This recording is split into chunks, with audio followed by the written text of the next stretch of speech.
இந்த உலகத்துல நாம நல்லபடியா இருக்கணும்னா அதுக்கு முக்கியமா தேவைப்படுறது ரெண்டு. ஒன்று செல்வம், இன்னொன்று அறிவு.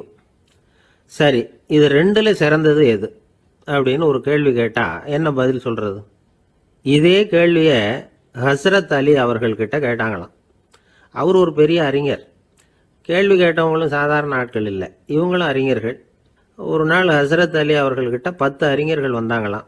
ஐயா, நாங்கள் 10 பேரும் உங்ககிட்ட ஒரே கேள்வியை தான் கேட்க வந்திருக்கிறோம். ஆனால் எங்கள் 10 பேருக்கும் நீங்கள் தனித்தனியாக பதில் சொல்ல முடியுமா அப்படின்னு கேட்டிருக்காங்க. அதாவது அவங்க ஒரே கேள்விக்கு இவர்கிட்ட இருந்து 10 விதமான பதில் எதிர்பார்க்குறாங்க. சரி கேளுங்க, என்ன கேள்வி அப்படின்னார் அவர். அப்போதான் அவங்க கேட்டாங்களாம், செல்வம் அறிவு இது ரெண்டுல சிறந்தது எது? இதுதான் கேள்வி. ஹஸ்ரத் அலி என்ன பண்ணார் தெரியுமா? அவங்கள ஒவ்வொருத்தராக கூப்பிட்டார். ஒவ்வொரு விதமான பதிலை சொல்லி அனுப்புனார். முதல்ல ஒருத்தரை கூப்பிட்டார், சொன்னார், அறிவுங்கிறது தீர்க்கதரிசிகள், ஞானிகள், மகான்கள் இவங்களோட பரம்பரை சொத்து. ஆனால் செல்வம்ங்கிறது கொடுங்கோலரின் ஆயுதம். அதனால் அறிவு தான் சிறந்தது அப்படின்னார். ரெண்டாவது ஆளை கூப்பிட்டார். உங்ககிட்ட செல்வம் இருந்தால் நீங்கள் தான் அதை காப்பாற்றணும். ஆனால் அறிவு உங்களை எப்பவும் காப்பாற்றும். ஆகவே அறிவு தான் சிறந்தது அப்படின்னார். மூணாவது ஆளை கூப்பிட்டார். செல்வந்தனுக்கு எப்போதும் விரோதிகள் அதிகம், ஆனால் அறிஞனுக்கு நண்பர்கள் அதிகம். அதனால் அறிவு தான் சிறந்ததுன்னார். அடுத்தவரை கூப்பிட்டார். செல்வம் அடுத்தவங்களுக்கு கொடுக்க கொடுக்க குறையும், ஆனால் கல்விங்கிறது அதிகரிச்சுக்கிட்டே வரும், கொடுக்கறதுனால குறையாது. அதனால் அறிவு தான் சிறந்ததுன்னார். இன்னொருத்தரை கூப்பிட்டார். அறிவுள்ளவன் எப்பவும் அதை அடுத்தவங்களுக்கு வாரி வழங்கிக்கிட்டே இருப்பான். அதனால் அவங்ககிட்ட தாராளத்தன்மை இருக்கும். ஆனால் செல்வந்தன்கிட்ட கஞ்சத்தனம் தான் இருக்கும். அதனால் அறிவு தான் சிறந்ததுன்னார். ஆறாவது நபரை கூப்பிட்டார். செல்வத்தை கள்வர்கள் திருடிட்டு போக முடியும், ஆனால் அறிவை அப்படி திருடிட்டு போக முடியாது அப்படின்னார். ஏழாவது நபரை கூப்பிட்டார். செல்வம் கால ஓட்டத்தில் அழிஞ்சிரும், ஆனால் அறிவை கால ஓட்டம் ஒன்றும் பண்ண முடியாது. ஆகவே அறிவே சிறந்ததுன்னார். எட்டாவது ஆளை கூப்பிட்டு சொன்னார், செல்வத்துக்கு எப்பவும் எல்லை உண்டு, நிறை உண்டு, அளவு உண்டு, கணக்கு உண்டு. ஆனால் அறிவுக்கு அப்படிப்பட்ட எல்லை எதுவும் கிடையாது. அதனால் அதுதான் சிறந்ததுன்னார். அடுத்தவனை கூப்பிட்டார். செல்வம் உள்ளத்தில் உள்ள ஒளியை போக்கிவிடும், இருட்டை உண்டாக்கிவிடும், விரிந்த மனப்பான்மையை குறுகலாக்கிவிடும். ஆனால் அறிவு அப்படி இல்லை, இருண்ட உள்ளத்தில் ஒளியை பாய்ச்சி அதை விசாலப்படுத்துது. அதுதான் சிறந்ததுன்னார். கடைசியாக 10வது நபரை கூப்பிட்டார். செல்வம் மனசில் செருக்கை உண்டாக்குது, ஆணவத்தை ஏற்படுத்துது. அதனால் நானே கடவுள்னு நினைக்கிற அளவுக்கு மனுஷனை தாழ்த்தி விடுது. ஆனால் அறிவு பணிவையும் பண்பாட்டையும் வளர்க்குது. அதனால் அறிவு தான் சிறந்ததுன்னார். ஆக இப்படி 10 பேருக்கும் 10 விதமாக பதில் சொன்னது மூலமா ஹஸ்ரத் அலி அவர்கள் அறிவு தான் செல்வத்தை விட சிறந்தது அப்படிங்கிறதுக்கு 10 காரணங்களை சுட்டி காட்டியிருக்கார். அந்த அறிஞர் 10 பேர் கேட்ட ஒரே கேள்விக்கு 10 பதில் சொன்னார். நமக்கு வேண்டிய ஒருத்தர் 10 பேர் கேட்ட கேள்விக்கு ஒரே பதில் சொல்லி சமாளித்தார். கேள்வி என்ன தெரியுமா? என்கிட்ட வாங்கின கடனை எப்போயா திருப்பி கொடுக்க போற? இதுதான் அந்த 10 பேரும் கேட்ட ஒரே கேள்வி. இந்த மாதம் 26ஆம் தேதி தந்துடுறேன் அப்படிங்கிற ஒரே பதில் சொல்லி அவ்வளவு பேரையும் இவர் அனுப்பி வச்சுட்டாராம். எல்லாரும் போனதுக்கு அப்புறம் இவரை தனியாக கூப்பிட்டு கேட்டிருக்கிறாங்க. அது என்ன சார் கணக்கு, 26ஆம் தேதி அன்னைக்கு என்ன அதிசயம் நடக்க போகுது அப்படின்னு கேட்டிருக்காங்க. அதிசயம் அன்னைக்கு இல்லை, அதுக்கு முத நாளே நடக்க போகுதுன்னாராம். விவரமாக சொல்லுங்கன்னு இருக்காங்க. வேற ஒன்றும் இல்லைங்க, 26ஆம் தேதி தானே எல்லாரையும் வர சொல்லியிருக்கிறேன், அதுக்கு முத நாளே நான் புறப்பட்டு தலைமறைவாயிட போகிறேன் அப்படின்னாராம் ரொம்ப பெருமையாக. ஒரு ராஜா இருந்தார். நாடு பூராவும் நிறைய மரங்களை நட்டு வளர்க்கணுங்கிறது அவரோட ஆசை. தானே அதுக்கு முன்மாதிரியாக இருக்கணும்னு நினைச்சார். அரண்மனையை சுற்றி மரங்களை நட்டு வளர்த்தார். இதை பார்த்துட்டு ஜனங்களும் அவங்கவுங்க வீட்டை சுற்றி மரக்கன்றுகளை நட்டு வளர்த்தாங்க. கொஞ்ச காலத்தில் ஊர் பூரா பசுமையாக மாறிச்சு. எல்லாருக்கும் சந்தோஷமாக இருந்தது. இது ஒரு பக்கம் இருக்கட்டும், இப்போ நான் சொல்ல போகிற கதை வேற. அதாவது அந்த ராஜா ஒரு நாள் தன்னுடைய அரண்மனையை சுற்றி இருக்கிற விதவிதமான மரங்களை எல்லாம் போய் பார்த்தார். எப்படி இருக்கிறீங்க அப்படின்னு ஒவ்வொரு மரத்துக்கிட்டையும் விசாரிச்சாராம். எந்த மரமும் சந்தோஷமாக இருக்கிறதா தெரியல. அதுக்கும் மனசில் ஒரு குறை. முதல்ல ஆலமரத்துக்கிட்ட போனார். அது சொல்லிச்சு, மண்ணா, நான் நல்லா பெருசாக வளர்ந்துருக்கிறேன், அடர்த்தியாக இருக்கிறேன், கிளையெல்லாம் 4 பக்கமும் நல்லா படர்ந்து தான் இருக்குது, இருந்தாலும் எந்த பிரயோஜனமும் இருக்கிறதா தெரியல எனக்கு. என்னுடைய பழம்லாம் ரொம்ப சின்னதாக இருக்குது, என் கண்ணுக்கு சரியாக புறப்பட மாட்டேங்குது. நான் இருக்கிற சைஸுக்கு என்னுடைய கிளையில் இருக்கிற பழம்லாம் எவ்வளவு பெருசாக இருக்கணும், அது இத்தினூண்டு இருக்கிறது எனக்கு பெரிய அவமானமாக இருக்குது. இப்படி இங்கே நின்றுக்கிட்டு இருக்கிறதே ரொம்ப கூச்சமாக இருக்குது. ஒரு நல்ல புயல் வந்ததுன்னா பேசாமல் சாஞ்சு விடலாமான்னு பார்க்குறேன் அப்படின்னு புலம்புது ஆலமரம். சரி இருக்கட்டும்னு நினைச்சுக்கிட்டு ராஜா அடுத்தபடியா ஒரு அத்தி மரத்துக்கிட்ட போனார். அதுவும் புலம்ப ஆரம்பிச்சிட்டுது. நான் கூட பெரிய மரம் தான், இல்லை இலையெல்லாம் அழகாக தான் இருக்குது, பழம் அழகாக இருக்குது, இருந்தாலும் உள்ள விஷயம் இல்லையே. அத்தி பழத்தை புட்டு பார்த்தா அத்தனையும் சொத்த அப்படின்னு பழமொழியே உண்டாயிட்டுதே. இப்படி ஒரு கெட்ட பேரோட நான் இருக்கணுமா அப்படின்னு புலம்புது அது. சரி இது இருக்கட்டும் அப்படின்னு சொல்லி அடுத்தபடியாக வேப்ப மரத்துக்கிட்ட போனார். அது தன்னுடைய வேதனையை வெளியிட்டது. எனக்கு எவ்வளவோ மருத்துவ குணங்கள்லாம் இருக்கிறதா சொல்லிக்கிறாங்க, இருந்தாலும் என்ன பிரயோஜனம்? என்னுடைய பழத்தை மனிதர்கள் யாரும் விரும்பி சாப்பிட்றது இல்லையே அப்படின்னுது. ராஜா அடுத்தாப்புல இருந்து ஒரு பனை மரத்துக்கிட்ட போனார். நான் நல்லா உயரமாக தான் வளர்ந்துருக்கிறேன், மற்ற மரங்கள்லாம் என்னை வந்து அண்ணாந்து தான் பார்க்கணும், இருந்தாலும் என்கிட்ட நிழலுக்காக யாரும் வந்து ஒதுங்கிறது இல்லையே அப்படின்னுது. என்ன இது எல்லா மரமும் இப்படி திருப்தி இல்லாமல் இருந்துகிட்டு இருக்குதே அப்படின்னு நினச்சிக்கிட்டே ராஜா அடுத்தபடியாக அங்கே இருந்த ஒரு பைன் மரத்துக்கிட்ட போனார். அழகாக உயரமாக பசுமையாக தான் இருந்தது, ஆனால் பழமோ பூவோ கிடையாது. அதை நினச்சி அது வருத்தப்பட்டுக்கிட்டு இருக்குது. ஓக் மரம் அது ஒன்று நின்றுட்டு இருந்தது. அது என்ன சொல்லிச்சுன்னா, இலையுதிர் காலத்தில் என் மேலே இருக்கிற எல்லா இலைகளும் உதிர்ந்து போடுது, முடி கொட்டின மனிதர்கள் மாதிரி மொட்டையாக நான் நிற்க வேண்டி இருக்குது, என்ன வாழ்க்கை இது அப்படின்னு சொல்லி அழுத்துக்கிட்டது. சரி புளிய மரம் என்ன சொல்லுது பார்ப்போம்னு அதுகிட்ட போனால், என்னுடைய நிழலில் யாருமே தங்க மாட்டாங்க, உடம்புக்கு சூடுன்னு ஒதுங்கி போயிடுவாங்க, அடிமரத்தை பார்த்தீங்கன்னா பட்டையெல்லாம் உறிஞ்சி பார்க்கறதுக்கே கேவலமாக இருப்பேன் அப்படின்னுது அது. முருங்கை மரம் என்ன சொல்லிச்சு தெரியுமா, என்னுடைய இலை காயெல்லாம் சாப்பிட்றவங்களுக்கு சத்து கொடுக்கறது வாசம் தான், ஆனால் என் உடம்புல சத்தே கிடையாது, கொஞ்சம் வேகமாக காற்று அடிச்சதுன்னா முறிஞ்சி விழுந்துடுறேன், என்ன வாழ்க்கை இது அப்படின்னு சொல்லி அது வருத்தப்பட்டது. ராஜா யோசனை பண்ணார். என்ன இது மரங்கள் வந்து பூமியின் வரங்கள்னு சொல்கிறோம், மழை பெய்யறதுக்கு அதுதான் காரணம், பூமி செழிப்பாக இருக்கிறதுக்கும் அதுதான் காரணம், வீடு கட்டுறதுக்கு மரம், நாற்காலி செய்ய உபயோகப்படுத்துறதுக்கும் அதுதான் உபயோகப்படுது, மனுஷனுக்கு வேண்டிய ஆகாரங்களையும் கொடுக்குது, இப்படிலாம் இருந்தும் எல்லா மரமும் நிம்மதி இல்லாமல் இருந்துகிட்டு இருக்குதே அப்படின்னு நினைச்சார். அப்போ அங்கே இருந்த ஒரு மகிழ மரம் அவர் கண்ணில் பட்டுது. அந்த மரம் மட்டும் கொஞ்சம் நிம்மதியாக மகிழ்ச்சியாக இருக்கிறது மாதிரி தெரிஞ்சுது. உடனே ராஜா அதுகிட்ட போனார். உனக்கு மனசில் எதுவும் குறை இல்லையான்னு கேட்டார். இல்லை நான் சந்தோஷமாக தான் இருக்கேன்னு தான் அந்த மகிழ மரம். அப்படியான்னு ஆச்சரியமாக கேட்டார் ராஜா. ஆமாம் மன்னா, இந்த இடத்துல நீங்கள் ஒரு முருங்கை மரத்தையோ வேப்ப மரத்தையோ கூட நட்டிருக்கலாம், ஆனால் இந்த இடத்துல நடுறதுக்கு என்ன தேர்ந்தெடுத்திருக்கிறீங்க, அதுவே எனக்கு பெருமை, அதுவே எனக்கு திருப்தி அப்படின்னு தான் மகிழ மரம். மகிழ மரம் சாதாரணமாக தான் இருக்கும், இளம் மஞ்சள் நிறத்தில் பூக்கள், அது காய்ந்தும் மனம் வீசும். மகிழ மரம் மாதிரி மன திருப்தியோடு வாழறதுக்கு நாம் கற்றுக்கணுமா. நாம் இந்த உலகத்தில் ஒரு நாயாவோ நரியாவோ கூட பிறந்திருக்கலாம், மனுஷனாக பிறந்திருக்கிறோம், அதுவே பெருமை தானே. இந்த நிறைவு தான் மகிழ்ச்சியின் ரகசியம். ஒரு பையன் அப்பா கிட்ட போய், அப்பா நீங்கள் இந்த உலகத்தில் ஒரு மனுஷனாக பிறந்தது என்னோட அதிர்ஷ்டம் நானா. ஏண்டா அப்படி சொல்கிறேன்னு இருக்கார் அப்பா. நீங்கள் ஒரு கரடியாக பிறந்திருந்தா இந்நேரம் நானும் ஒரு கரடி குட்டியாக தானே இருந்திருப்பேன் அப்படின்னு நானா பையன். ஒரு ஊரில் ஒரு ராஜா இருந்தார். அவர் ஒரு பூனை வளர்த்தார். ரொம்ப செல்லமாக அவர் அந்த பூனையை வளர்த்தார். அவர் என்ன பண்ணுவார் தெரியுமா, இரவு நேரத்தில் அந்த பூனையோட தலையில் ஒரு விளக்க வச்சிருவார். அந்த பூனை ரொம்ப ஜாக்கிரதையாக அந்த விளக்கு கீழே விழுந்துடாமல் பார்த்துக்கும். தலையை ஆட்டாமல் ரொம்ப நிதானமாக ராஜா பின்னாடி நடந்து போய்கிட்டே இருக்கும். அந்த விளக்கு வெளிச்சத்தில் எல்லா வேலைகளையும் செஞ்சிருவார். கையில் ஒரு விளக்கை தனியாக எடுத்துகிட்டு போக வேண்டிய அவசியமே இல்லை. விளக்கை தூக்கிட்டு போகிற வேலையை அந்த பூனை பார்த்துக்கும். அதனால் ராஜாவுக்கு அந்த பூனை மேலே ரொம்ப பிரியம். மந்திரிகளையெல்லாம் கூப்பிட்டு அவங்ககிட்ட சொல்லுவார், பார்த்தீங்களா இந்த பூனை எவ்வளவு விசுவாசமாக நடக்குது, என் பேரில் எவ்வளவு மரியாதை பார்த்தீங்களா அதுக்கு அப்படிம்பார். இதை கேட்டுவிட்டு அங்கிருந்த அமைச்சர்களில் ஒருத்தர் சொன்னார், மன்னா நீங்கள் சொல்கிறது சரிதான், இருந்தாலும் இந்த பூனையோட விசுவாசத்தை நாம் கொஞ்சம் சோதித்து பார்க்க வேண்டியிருக்கு அப்படின்னாராம். சரி உங்கள் ஆசையை ஏன் கெடுக்கணும், நல்லா சோதிச்சு பாருங்க அப்படின்னு சொல்லிவிட்டார் ராஜா. உடனே அந்த அமைச்சர் என்ன பண்ணார் தெரியுமா, எங்கேயோ புறப்பட்டு போனார். ஒரு 5-6 எலிகளை பிடிச்சிட்டு வந்தார். அரண்மனையில் ராஜா ஏதோ வேலை பார்த்துக்கிட்டு இருக்கிறாரு. பக்கத்தில் அந்த பூனை ரொம்ப பணிவாக நின்றுக்கிட்டு இருக்குது. அது தலையில் விளக்கு எரிஞ்சிக்கிட்டு இருக்கு. அமைச்சர் தான் பிடிச்சிட்டு வந்த எலிகளை அந்த பூனை பார்வையில் படுறது மாதிரி எதிரில் விட்டார். அந்த எலிகள்லாம் அங்கேயும் இங்கேயும் ஓட ஆரம்பிச்சுது. அதை பார்த்தது பூனை, அவ்வளவுதான். தலையில் இருக்கிற விளக்கை பற்றியும் கவலைப்படலை, ராஜாவை பற்றியும் கவலைப்படலை. ஒரே பாய்ச்சலாக பாஞ்சு எலிகளை துரத்த ஆரம்பிச்சுட்டுது. தலையில் இருந்த விளக்கு எங்கேயோ போய் விழுந்தது, அணைஞ்சு போச்சு. இருட்டில் ராஜா தடுமாற ஆரம்பிச்சுட்டார். இந்த சமயத்தில் அந்த அமைச்சர் மறுபடியும் விளக்கை ஏற்றினார், வெளிச்சம் வந்தது. அதுக்கப்புறம் அந்த அமைச்சர் பேசினார், அரசே பூனையோட விசுவாசத்தை பார்த்தீங்களா, எலி அது கண்ணில் படுற வரைக்கும் தான் விசுவாசமாக இருந்தது, அது மாதிரி எலியை பார்த்ததும் எல்லாத்தையும் விட்டுட்டு அதை துரத்த ஆரம்பிச்சுட்டு பார்த்தீங்களா. தான் அந்த பூனையை பற்றி நினச்சது தப்புங்கிறது அதுக்கப்புறம் தான் அந்த ராஜாவுக்கு புரிஞ்சுதான். சரி இப்போ எதுக்கு இந்த கதையெல்லாம் அப்படிங்கிறீங்களா, இந்த பூனை மாதிரி தான் நம்ம மனசும். மனசை எவ்வளவுதான் பயிற்சி கொடுத்து பக்குவமாக வச்சிருந்தாலும் பார்க்கறதுக்கு பரமசாது மாதிரி தான் இருக்கும். பார்க்க வேண்டியதை பார்த்துட்டுதுன்னா பாஞ்சிரும். இந்த பூனை மாதிரி புலன் இன்ப பொருள்கள் கிட்டாத வரைக்கும் மனம் அடங்கி இருக்கிறது மாதிரி தான் தெரியும்.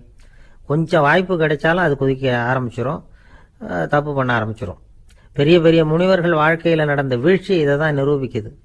புலன்களின் ஆற்றல் அதிகம், அதனால மனக்கட்டுப்பாடு பயிற்சிகளில் ரொம்ப எச்சரிக்கையாக இருக்கணுங்கிறார் சுவாமி சிவானந்தர். மது பழக்கத்தையே விட்டுவிட்டேன்னு உறுதியாக இருப்பான். கடை கண்ணில் பட்டுவிட்டதுன்னா கால் அவனை கேட்காமலே இழுத்துக்கிட்டு உள்ளே போயிடும். இதுதான் மனசுங்கிறது. அதுதான் அந்த ராஜா வளர்த்த பூனை. நம்மால் ஒருத்தன் அந்த ராஜா பூனை தலையில் விளக்க வச்சது மாதிரி இவன் தன்னுடைய தலையிலேயே ஒரு விளக்கை ஏற்றி வச்சுக்கிட்டு என்னத்தையோ தேட ஆரம்பித்தான். தேடிட்டு இருக்கிறான். தலையை ஆட்டாமல் நிதானமாக நடந்து ரொம்ப நேரமாக தேடிட்டு இருக்கிறான். அந்த சமயம் அங்கே வந்த ஒருத்தர் என்னத்தை தேடுறீங்கன்னு கேட்டார். அதுதான் மறந்து போச்சு அப்படின்னு இழுத்தான். சரி, கொஞ்சம் இப்படி உட்காருங்க, ஞாபகம் வந்ததும் தேட ஆரம்பிக்கலாம் அப்படின்னார் அவர். இவன் கொஞ்ச நேரம் உட்காந்து யோசிச்சான். அப்புறம் திடீர்னு எழுந்திரிச்சான். ஞாபகம் வந்துட்டுதுன்னா. என்னன்னு கேட்டார். எங்கள் வீட்டில் இருந்த விளக்கை எங்கே வச்சேன்னு தெரியல, அதை தான் தேடிட்டு இருக்கிறேன், ஏற்றி வைக்கலாம்னு பார்க்குறேன் அப்படின்னா. ஒரு விவசாயி விதைக்கிறதுக்காக வயல்வெளி பக்கம் போகிறார். விதைகளை அள்ளி வீசினார். அப்போ என்ன ஆச்சுன்னா, சில விதைகள் பாதை ஓரத்தில் விழுந்தது. சில விதைகள் முள் செடிகள் மண்டி இருந்த புதருக்கு இடையில விழுந்தது. சில விதைகள் நல்ல நிலத்தில் விழுந்தது. பாதை ஓரத்தில் விழுந்த விதை என்ன ஆச்சுன்னா, அதெல்லாம் பறவைகள் கண்ணில் போட்டுவிட்டுது. உடனே உட்காந்து கொத்தி தின்னுட்டு போட்டுது. அதிகமாக மண் இல்லாத பாறை பகுதியில் விழுந்த விதையெல்லாம் லேசாக வேர் விட்டு முளைக்க ஆரம்பிச்சுது. அதுக்கப்புறம் வேர் கீழேயும் ஆழமாக போக முடியல, மேலேயும் சூரிய வெப்பம் அதிகம் தாங்க முடியல, எல்லாம் காஞ்சி கருகி போட்டுது. புதர் பகுதியில் சில விதைகள் விழுந்தது இல்லையா, முள் செடிகள் காடாக மண்டி போயிருந்தது. அதனால் முளைச்சி வர்ற செடிக்கு நெருக்கடி அதிகமாக போட்டுது, சரியாக வளர முடியல, விளைச்சலும் சரியா இல்லை. நல்ல நிலத்தில் விழுந்த விதைகள் மட்டும் நல்லா முளைச்சிது, நல்லா வளர்ந்தது, விளைச்சலும் பிரமாதமாக இருந்தது. இந்த கதையை சொல்லிவிட்டு கேட்க செவியுள்ளோர் கேட்கட்டும் அப்படிங்கிறார் இயேசு பெருமான். ஆமாம், இயேசு கடலில் நின்ற படகு ஒன்றில் உட்காந்துருக்கிறார். கடற்கரையில் ஏராளமான மக்கள் உட்காந்துருக்கிறாங்க. அந்த சமயத்தில் தான் இயேசு ஓமைகள் மூலமாக மக்களுக்கு பல உண்மைகளை சொல்லிகிட்டு இருக்கிறார். மக்கள் அந்த கதையை கேட்டுட்டு ஒன்றும் புரியாமல் முழிக்கிறாங்க. அதை கவனித்த இயேசு அந்த ஓமையை விளக்க ஆரம்பித்தார். இதில் அந்த விதைக்கிறவர் தான் இறைவன். அவருடைய வார்த்தைகளை விதைக்கிறார். அந்த வார்த்தைகளை கேட்கிற மக்கள் அந்த விழுந்த விதைகள் மாதிரி 4 வகையானவர்கள். சில பேர் பாதை ஓரத்தில் விழுந்த விதைகள் மாதிரி. இறைவன் வார்த்தைகளை அவங்க கேட்குறாங்க, ஆனால் தீய எண்ணங்கள் செய்கைகள் மூலமாக விதைக்கப்பட்ட வார்த்தைகள் அழிஞ்சு போடுது. இறைவன் வார்த்தைகளை கேட்ட உடனே மகிழ்ந்து போய் உடனே சில பேர் அதை ஏற்றுக்கிறாங்க. இவங்கெல்லாம் அந்த பாறை பகுதியில் விழுந்த விதைகள் மாதிரி. அதனால் இவங்கெல்லாம் வேறு இல்லாதவங்க. கொஞ்ச காலத்துக்கு இறை வார்த்தைகளுக்கு கீழ்ப்படிந்து நடப்பாங்க. அதனால் ஏதாவது இடைஞ்சல் ஏற்பட்டால் உடனே தடுமாறுவாங்க. தங்கள்கிட்ட இருக்கிற நல்ல பண்புகளை விட்டுட்டு பாவ வழிகளுக்கு போயிடுவாங்க. முள் செடிகளுக்கு இடையில விழுந்த விதைகள் மாதிரி உள்ளவங்க யாருன்னா, இவங்களுக்கு உலக கவலை உண்டு, செல்வத்தின் மீது மயக்கம் உடையவர்கள். உலக ஆசைகள் இவங்களுக்குள்ள பூந்துடுறதுனால அங்கே இருக்கிற நல்ல பண்புகள் மறைஞ்சு போயிடுது.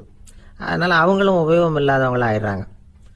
நல்ல மனிதர்கள் நல்ல நிலத்தில் விழுந்த விதைகளுக்கு ஒப்பானவர்கள். இவங்க இறை வார்த்தையை கேட்குறாங்க, அதை ஏற்றுக்கிறாங்க, அவங்களும் நல்லபடியாக வாழுறாங்க, அடுத்தவங்களுக்கும் உபயோகமாக இருப்பாங்க. இதுதான் இயேசு சொன்ன விளக்கம். நல்ல வார்த்தைகளை கேளுங்கள், நல்ல வார்த்தைகளை ஏற்றுக்கொள்ளுங்கள், அடுத்தவங்களுக்கு உபயோகமாக இருங்க. இதுதான் பெரியவங்கள்லாம் நமக்கு சொல்லுகிற உபதேசம். ஒரு அப்பா தன்னுடைய மகனுக்கு உபதேசம் பண்ணார். இதை பாருப்பா, நல்ல வார்த்தைகளை கேட்கணும், எப்போதுமே மகன் அப்பா பேச்சை கேட்கறது நல்லது அப்படின்னாராம். நீ ஏதாவது ஒரு தப்பு பண்ணால் என் தலையில் ஒரு முடி நரைச்சி வெள்ளையாக போடும்பா, நீ செய்கிற ஒவ்வொரு தப்புக்கும் என் தலையில் ஒவ்வொரு முடி வெள்ளையாயிடும் அப்படின்னாராம். பையன் யோசிச்சான், அப்பா இப்போதான் எனக்கு புரியுது, தாத்தாவோட தலைமுடி பூராவும் வெள்ளையா இருக்கிறதுக்கு என்ன காரணம்ங்கிறது எனக்கு இப்போதான் புரியுது அப்படின்னா. ஜவஹர்லால் நேரு பிரதமராக இருந்த சமயம் அவர் ஒரு தடவை சென்னைக்கு வந்திருக்கிறார். இங்கே சில முக்கிய நிகழ்ச்சிகளில் கலந்துக்கிறதுக்காக வந்திருந்தார். ஆளுநர் மாளிகையில் ஒரு நாள் ராத்திரி தங்கி மறுநாள் புதுடெல்லி புறப்படுறதாக ஏற்பாடு. நிகழ்ச்சியிலெல்லாம் முடிச்சுக்கிட்டு ஆளுநர் மாளிகையில் தங்கி இருக்கிறார். அன்றைக்கு இரவு படிக்கிறதுக்கு ஒரு முக்கியமான புத்தகம் அவருக்கு தேவைப்பட்டது. அந்த சமயத்தில் உலக அளவில் ஒரு முக்கியமான பொருளாதாரம் சம்பந்தமான ஒரு புத்தகம் வெளியாகி இருக்கிற விஷயம் அவருக்கு தெரியும். அந்த புத்தகம் மெட்ராஸுக்கு வந்திருக்குமா, அது இங்கே கிடைக்குமா அப்படின்னு விசாரிச்சிருக்கிறார் நேருஜி. அவர் இப்படி கேட்ட உடனே அங்கே இருந்தவங்கெல்லாம் ரொம்ப பரபரப்பாக செயல்பட ஆரம்பிச்சுட்டாங்க. முக்கியமான இடங்கள்ல எல்லாம் விசாரிச்சிருக்கிறாங்க அந்த புத்தகம் உங்ககிட்ட இருக்கான்னு. சென்னையில் உள்ள கன்னிமாரா நூல் நிலையத்துக்கு எப்படியும் அந்த புத்தகம் வந்திருக்கணும் அப்படின்னு ஒரு நம்பிக்கை. அங்கே விசாரித்தாங்க. அந்த புத்தகம் 2 நாளைக்கு முன்னாடி தான் அங்கே வந்திருக்குது அப்படிங்கிற விஷயம் தெரிஞ்சுது. உடனே எல்லாரும் அங்கே ஓடினாங்க. அவங்களுக்கு இன்னொரு சந்தேகம், புத்தகம் வந்திருக்கு சரி, அது இந்த சமயத்தில் வேற யாரும் படிக்கிறதுக்கு எடுத்துகிட்டு போயிருக்கக்கூடாதே அப்படிங்கிற சந்தேகம் இருந்தாலும் மனசுக்குள்ள ஒரு தைரியம். இப்படி ஒரு புத்தகம் வெளிவந்திருக்கிற விஷயமே நேருஜி சொல்லி தான் நமக்கே தெரியும். அதுவும் இல்லாமல் உலக பொருளாதாரம் சம்பந்தமான ஏதோ ஒரு புத்தகம் அது.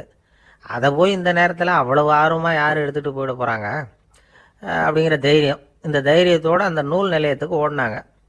புத்தகத்தை தேடுனா அது கிடைக்கல. யாரோ எடுத்துகிட்டு போயிருக்கிறாங்க. நேருவுக்கு மட்டுமே தெரிஞ்சிருந்த அந்த புத்தகம் பற்றின விஷயம் சென்னையில் வேற ஒருத்தருக்கும் தெரிஞ்சிருக்குது. உடனே எல்லாரும் பரபரப்பாக அந்த அதுக்குன்னு இருக்கிற ரிஜிஸ்டர் இருக்குல்ல, பதிவேடு, அதை புரட்டி பார்க்குறாங்க யார் எடுத்துகிட்டு போகிறாங்கன்னு தெரிஞ்சுக்கிறதுக்காக. எடுத்துகிட்டு போனவங்க அதில் கையெழுத்து போட்டிருப்பாங்கல்ல, அதை பார்த்து யாருன்னு தெரிஞ்சுக்கலாம் அப்படிங்கிறதுக்காக தான் அதை புரட்டுறாங்க. அதோ அந்த புத்தகத்தோட பேர் பக்கத்தில் அதை எடுத்துக்கிட்டு போனவங்க கையெழுத்து உத்து பார்க்குறாங்க எல்லாரும். அதில் போட்டிருக்குது பேர் CN அண்ணாதுரை அப்படின்னு எழுதியிருந்தது. அவர் தான் பேரறிஞர் அண்ணா.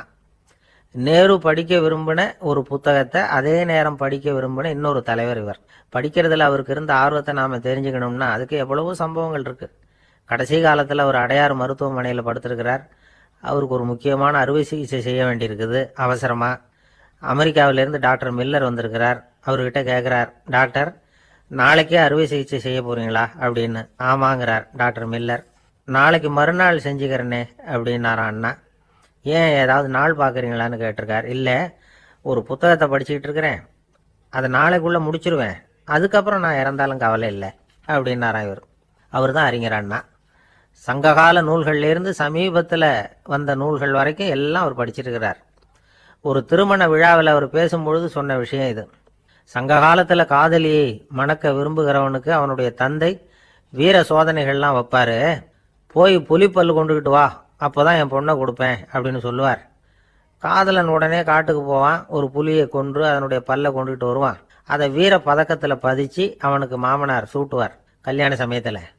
இப்போலாம் காதலன் கிட்ட அப்படி சொல்ல முடியாது. இப்போலாம் காதலன் கிட்ட காட்டுக்கு போய் புலிப்பல் கொண்டுகிட்டு வான்னு யாராவது சொன்னால் புலி தான் மாப்பிள்ளையாக வந்து சேரும் அப்படின்னா. ஒரு கடைக்கு போனேன், 5 ரூபா பணத்தை எடுத்து கொடுத்தேன். ஒரு தினசரி பத்திரிகையை கேட்டேன். அவர் உடனே அங்கே அடுக்கி வச்சிருந்த பத்திரிகையில் ஒன்று எடுத்து என் கையில் கொடுத்தார். வாங்கிக்கிட்டேன். மீதி பணத்தை எடுத்தார். அதையும் என் கையில் கொடுக்கணும்ல, கொடுக்கல. எதிரில் இருந்த பலகையில் வச்சு எடுத்துக்க சொன்னார். எப்பவும் அவர் அப்படி தான் பண்ணுவார். நானும் எடுத்துக்கிட்டு வந்துடுவேன். இவர் ஏன் இப்படி பண்ணுறாருங்கிறது எனக்கு ரொம்ப நாளாக ஒரு சந்தேகம். ஒரு நாள் அவர்கிட்டயே இதை கேட்டுவிட்டேன். ஏங்க, நீங்கள் உங்கள் கடைக்கு வந்து பொருள்கள் வாங்குறவங்களுக்கு நீங்கள் பாக்கி சில்லறையை கொடுக்குறப்போ பலகையில் வச்சு விட்றீங்க, கையில் கொடுக்க மாட்டேங்கிறீங்களே, ஏன் அப்படின்னு கேட்டேன். காசை கையில் கொடுத்தா நம்மக்கிட்ட இருக்கிற லட்சுமி போயிடுவா சார் அப்படின்னார். அதாவது பணம் செலவாயிடும் அப்படின்னு அர்த்தமா. இன்னொரு நண்பர், அவர் ஒரு நாள் வழக்கத்துக்கு மாறாக ரொம்ப சோகமாக உட்காந்துருக்கிறார். ஏங்க என்னாச்சு, ஏன் இப்படி கப்பலே கவிழ்ந்தது மாதிரி உட்காந்துருக்குறீங்க அப்படின்னு கேட்டேன். கப்பலே கவிழ்ந்திருந்தா கூட நான் இப்படி கவலைப்பட மாட்டேன் சார், வேற ஒன்று நடந்து போச்சுன்னார். என்னன்னு கேட்டேன். என் உச்சந்தலையில் பள்ளி ஒன்று விழுந்துட்டுதுன்னார். அதுக்காகவா இப்படி அப்படின்னு ஆச்சரியப்பட்டேன். ஆமாங்க, பள்ளி உச்சந்தலையில் விழுந்தா பலன் என்னன்னு பஞ்சாங்கத்தில் பார்த்தேன், மரணம்னு போட்டிருக்கு அப்படின்னு சொல்லிவிட்டு அவர் தொடர்ந்து கவலைப்பட ஆரம்பிச்சிட்டார். இப்படியும் ஒருத்தர், என் கூட வேலை பார்க்குற ஒருத்தர் எப்படி தெரியுமா, தினமும் வலது காலை வச்சு தான் ஆஃபீஸுக்கு உள்ளே நுழைவார். என்னைக்காவது தவறுதலாக இடது காலை வச்சு உள்ளே வந்துட்டார்னா அன்னைக்கு பூரா மனசு சங்கடப்படுவார். எந்த வேலையும் சரியாக ஓடாது. கேரம் போர்டு ஆடுற ஒருத்தர் எப்போ ஆட உட்காந்தாலும் ஸ்ட்ரைக்கரை கை தவறி கீழே விழுற மாதிரி பண்ணி அதுக்கப்புறம் அதை எடுத்துக்கிட்டு ஆட உட்காருவார். ஏன்னா எப்போ ஒரு தடவை நிஜமாவே அது கை தவறி கீழே விழுந்திருக்குது. அன்னைக்கு பிரமாதமாக ஜெயிச்சுட்டார். உடனே ஒரு முடிவுக்கு வந்துட்டார், கை தவறுனா லாபம் அப்படின்னு. அதுக்கப்புறம் அதையே பழக்கமாக்கிக்கிட்டார். பூனை குறுக்க போனால் சகனம் சரியில்லைன்னு நினைக்கிறவங்க உண்டு.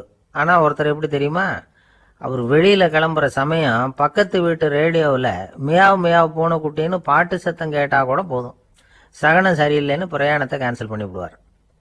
இப்போ இவ்வளவும் எதுக்கு சொல்கிறோம்னா, அளவுக்கு மீறின சகுன நம்பிக்கைகள் இருக்கு பாருங்க, இதோட பயமும் சேர்ந்துக்கிட்டதுன்னு வச்சுக்கோங்க, இது ஒருத்தருடைய மனநிலையை பாதிச்சிடும்.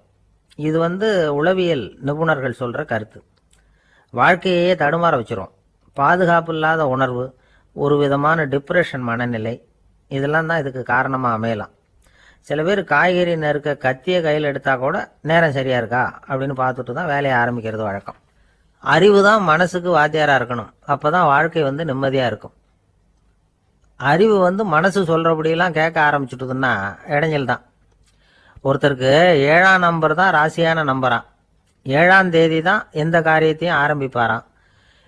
7 எழுத்து வர்றது மாதிரி பேரை மாற்றி வச்சுக்கிட்டார். 7 மணிக்கு தான் தினமும் எழுந்திருப்பார். 7ஆம் நம்பர் வீட்டில் தான் குடியிருக்கார். கல்யாணம் கூட 7ஆம் தேதி தான் பண்ணிக்கிட்டார். அவர் ஒரு நாள் குதிரை பந்தயத்துக்கு போனாராம். குதிரையோட பேரையெல்லாம் பார்த்தார். ஒரு குதிரையோட பேர் 7 எழுத்தில் அமைஞ்சிருந்தது. 7 தானே இவருக்கு அதிர்ஷ்ட நம்பர். அதனால் உடனே அது பேரில் பணத்தை கட்டினார். பந்தயம் நடந்தது. என்ன சார் ஆச்சுன்னு கேட்டாங்க. நான் பணம் கட்டின அந்த என்னோட குதிரை 7ஆவதாக சேர்ந்தது சார் அப்படின்னாராம் சோகமாக. வாழ்க்கையில் சில சந்தர்ப்பங்களில் நாம் சில அவமானங்களை சந்திச்சே தீர வேண்டியிருக்கு. என்ன பண்ணுறது, காலம் அப்படி. அவமானப்படுறவங்க உடனே அடங்கி போய்டுறது தான் உலக வழக்கம். அவமானப்பட்டால் உடனே சீறி எழறவங்களும் உண்டு. ஆனால் அதையே ஒரு சவாலாக எடுத்துக்கிட்டு முன்னுக்கு வர்றவங்களும் சில பேர் இருக்கிறாங்க. அவங்க ரொம்ப அபூர்வம்.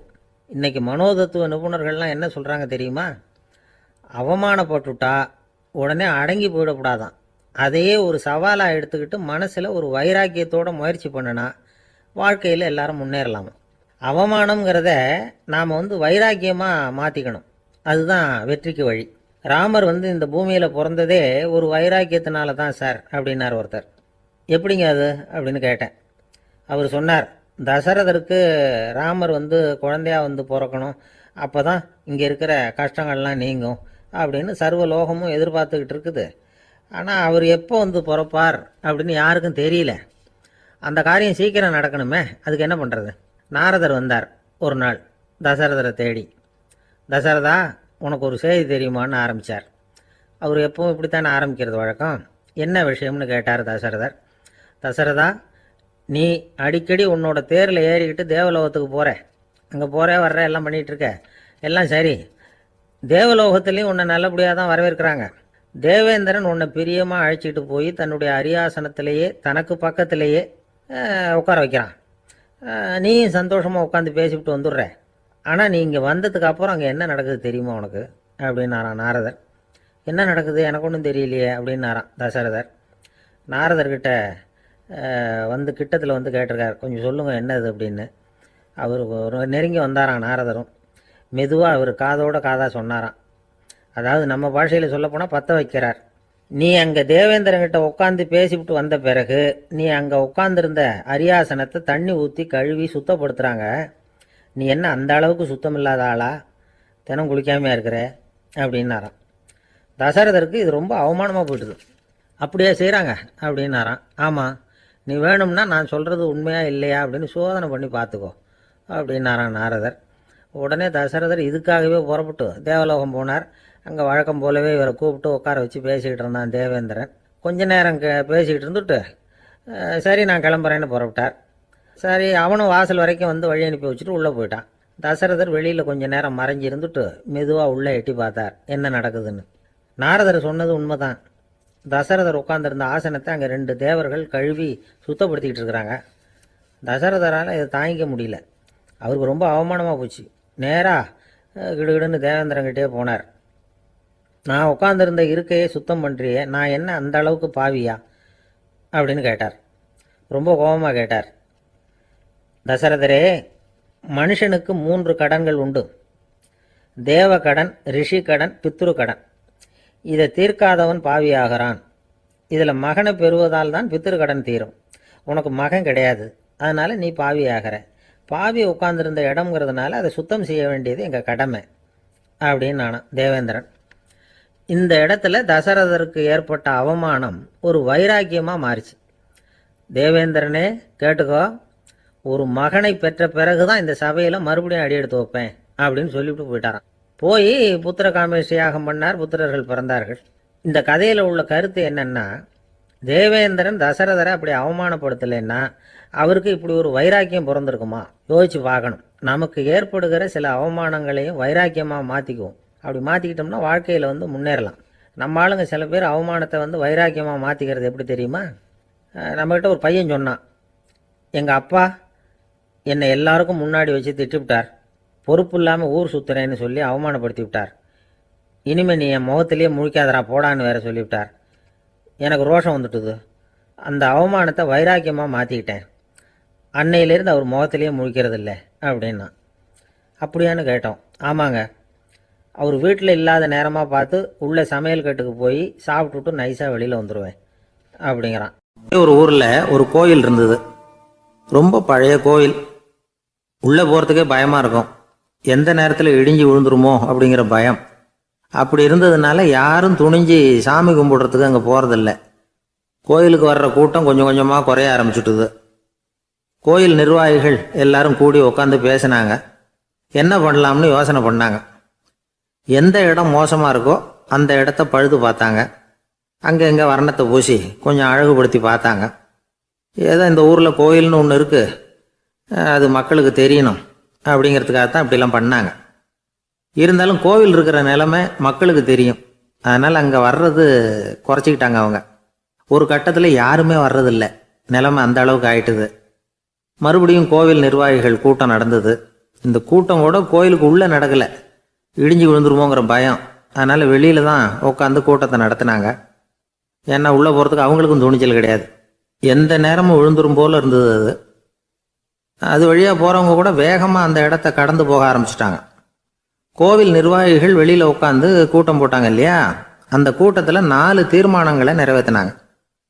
அது என்ன 4 தீர்மானம்னா, முதல் தீர்மானம், இந்த கோவிலை இடிப்பது அப்படிங்கிற முடிவை இந்த கமிட்டி மிகவும் வருத்தத்துடன் ஏற்றுக்கொள்ளுகிறது அப்படின்னு நிறைவேற்றினாங்க. இதுக்கு பதிலாக இன்னொரு கோவிலை உடனடியாக கட்டி முடிச்சுடணுங்கிறது 2வது தீர்மானம். 3வது தீர்மானம் என்ன தெரியுமா? பழைய கோவிலின் கதவுகள், அதிலிருந்து பிரித்து எடுக்கிற செங்கல், இதையே புது கோவில் கட்டுவதற்கு பயன்படுத்தி கொள்ள வேண்டியது. பழைய கோவில் இருந்த மாதிரியே அதே வடிவத்தில் புது கோவிலையும் கட்ட வேண்டியது. பழைய கோவிலின் அஸ்திவாரத்தை அப்படியே வச்சுக்கிட்டு அதுக்கு மேலே நாம் கோயிலை கட்டிக்க வேண்டியது. இதுதான் 3வது தீர்மானம். இதையும் கமிட்டி முழு மனசோட ஏற்றுக்கிட்டது. இது வரைக்கும் சரி. இப்போ அந்த கமிட்டி 4வதாக ஒரு முக்கியமான தீர்மானத்தை கொண்டுகிட்டு வந்து அதையும் ஏகமனதாக நிறைவேற்றி விட்டுது. அது என்ன தீர்மானம்னா, புதிய கோவில் கட்டி முடிக்கிற வரைக்கும் பழைய கோவிலை இடிக்கிறதில்லை அப்படிங்கிற தீர்மானம். எப்படி இருக்குது பாருங்க இது. பழசை இடிக்காத வரையில் அதே இடத்துல புதுசாக எப்படி கட்ட முடியும்? பல விஷயங்களில் நாம் நடந்துக்கிற முறையும் இப்படி தான் இருக்குதான். வாழ்க்கையில் முன்னேறணும்னு ஆசைப்படுவோம். அதே நேரத்தில் அந்த முன்னேற்றத்துக்கு எது தடையாக இருக்கோ அதை விட்டு விடுறதுக்கும் மனசு வராது. வெளிநாட்டில் ஒரு பெரிய விருந்து நடந்துக்கிட்டு இருந்துதான். எல்லாரும் மது கோப்பையும் கையுமா அலைஞ்சிக்கிட்டு இருக்கிறாங்க. ஒருத்தர் மட்டும் கையில் எதுவும் இல்லாமல் ரொம்ப நல்ல பிள்ளையா சாதுவா ஒரு ஓரமாக தனியாக உட்காந்துருக்கிறார். அவர்கிட்ட நெருங்கி வாங்க மது சாப்பிட்லாம் அப்படின்னு கூப்பிட்டாங்களாம். என்னை வற்புறுத்தாதீங்க, நான் என் மனசுக்குள்ளே உறுதியாக தீர்மானம் பண்ணிவிட்டேன் அப்படின்னாராம். என்ன தீர்மானம் பண்ணியிருக்கீங்க அப்படின்னு கேட்டிருக்காங்க. ஏற்கனவே முழு போதையில் இருக்கும் பொழுது மறுபடியும் மது கோப்பையை தொடரதில்லை அப்படின்னு தீர்மானம் பண்ணியிருக்கேன் அப்படின்னாராம். ஒரு ஊரில் ஒருத்தர் இருந்தார். ரொம்ப நல்லவர். யாருக்காவது ஏதாவது கொடுத்துக்கிட்டே இருப்பார். கொடையாளி. தினமும் யாராவது ஒருத்தருக்கு ஏதாவது கொடுக்கலன்னா அவருக்கு தூக்கம் வராது. அப்படி ஒரு பழக்கம். அது மட்டும் இல்லை, அவர் கொடுக்கறது அடுத்தவங்களுக்கு தெரியாது. அவ்வளவு ரகசியமாக அதை கொடுப்பார். வலது கை கொடுக்கறது இடது கைக்கு தெரியக்கூடாதுன்னு சொல்லுவாங்கல்ல, அது மாதிரி அவர். ஒரு நாள் ராத்திரி அவர் ஏற்கனவே தயாராக கட்டி வச்சிருந்த பணம் முடிச்ச கையில் எடுத்துக்கிட்டு வீட்டை விட்டு வெளியில் வந்தார். தெருவில் இறங்கி நடந்தார். இன்னைக்கு யாருக்கு தர்மம் செய்யறது அப்படின்னு யோசனை பண்ணிட்டு இருட்டில் நடந்து வந்துகிட்டு இருக்கிறார். யாரோ ஒருத்தர் எதிரில் வர்றது மாதிரி தெரிஞ்சுது. உடனே அவர் கிட்ட போனார். தன்கிட்ட இருந்த பணம் முடிச்ச இன்னொரு கருத்து, தர்மம் தன்னை மட்டும் அல்ல அடுத்தவங்களையும் தீமையிலிருந்து காப்பாற்றும். இதுதான் நாம புரிஞ்சுக்க வேண்டியது. இந்த காலத்திலயும் இது மாதிரி சில சம்பவங்கள் நடக்கிறது உண்டு. ஒரு பெரியவர் இருட்டில் நடந்து வந்துகிட்டு இருந்தாரு. எதிரில் வந்த ஒருத்தன் வலுக்கட்டாயமா ஒரு கையை பிடிச்சி ஒரு பண முடிப்பை கொடுத்து வச்சுக்க சொல்லிவிட்டு விலகி போயிட்டான். பெரியவருக்கு ஆச்சரியம், இந்த காலத்திலயும் இப்படி வலது கை கொடுக்கறது இடது கைக்கு தெரியக்கூடாதுன்னு நினைக்கிற கொடையாளிகள் உண்டு போல இருக்கு அப்படின்னு யோசனை பண்ணிக்கிட்டே நடந்தார். கொஞ்ச தூரம் போயிருப்பாரு. அதுக்குள்ள அதே ஆள் திரும்பி வந்தான். கொடுத்த பண முடிப்பை திருப்பி கொடுங்க அப்படின்னு கேட்டு வாங்கிட்டான். இவருக்கு ஒன்றும் புரியல. ஏன் இப்படி பண்றேன்னார். அது ஒண்ணும் இல்லைங்க, கொஞ்ச நேரம் இதை உங்ககிட்ட கொடுத்து வச்சிருந்தேன் அவ்வளவுதான் அப்படின்னா. ஏன்னு கேட்டார். என்னை பின்னாடி போலீஸ் தேடிக்கிட்டு வந்துகிட்டு இருக்குது, அதுதான் அப்படி பண்ணேன். இப்போ போயிட்டுது, இனிமே ஒன்றும் பயம் இல்லை அப்படின்னு சொல்லிவிட்டு அவன் பாட்டுக்கு நடந்து போறான்.